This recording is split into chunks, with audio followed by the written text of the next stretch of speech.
Plating ഇതാ ചേട്ടായി, ഞാൻ പോയി മേടിച്ചോണ്ട് വരാം. ഏയ് വേണ്ട.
പവിത്രന്റെ കാര്യമൊക്കെ പുറത്തറിയിച്ചായിരുന്നു.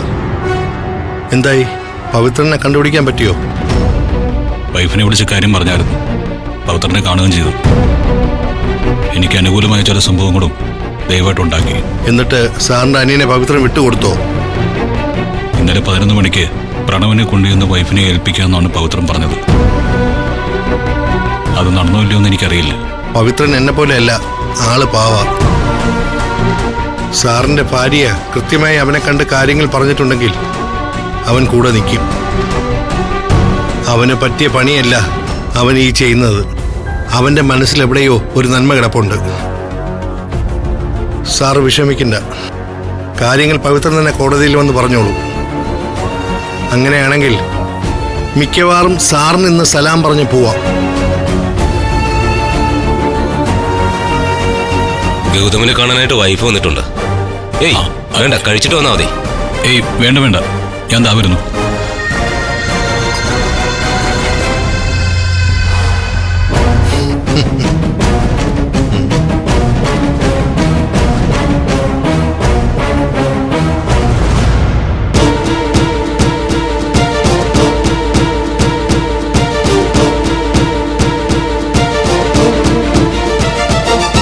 എന്താ നിധി? ഞാൻ ആകെ ടെൻഷനിലിരിക്കുകയായിരുന്നു. കോടതിയിലേക്ക് പോകുന്ന കാര്യത്തെക്കുറിച്ച് ഇവിടെ ആണെങ്കിൽ ആരും ഒന്നും പറയുന്നുമില്ല. ഇന്നലെ പറഞ്ഞ സമയത്ത് തന്നെ പവിത്രൻ പ്രണവിനെ കൊണ്ടുവന്നു. പ്രണവ് ഇപ്പൊ എവിടെയാ? ഈശ്വരമംഗലത്താണോ?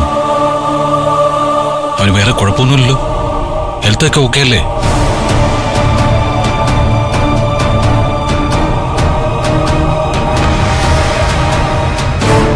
എന്തു പറ്റി നിധി? എന്താ പറയേണ്ടതെന്ന് എനിക്കറിയില്ല. പ്രതീക്ഷിച്ചതുപോലെയൊന്നും അല്ല നടന്നത്.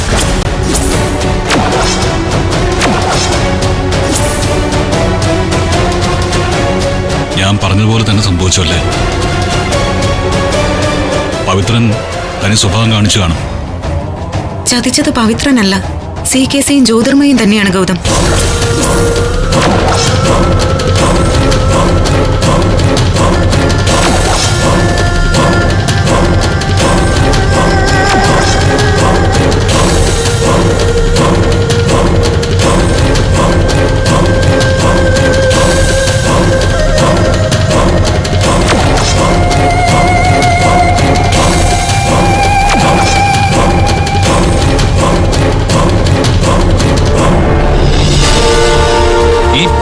പവിത്രൻ എന്താ ഭ്രാന്ത് വല്ലതുണ്ടോ?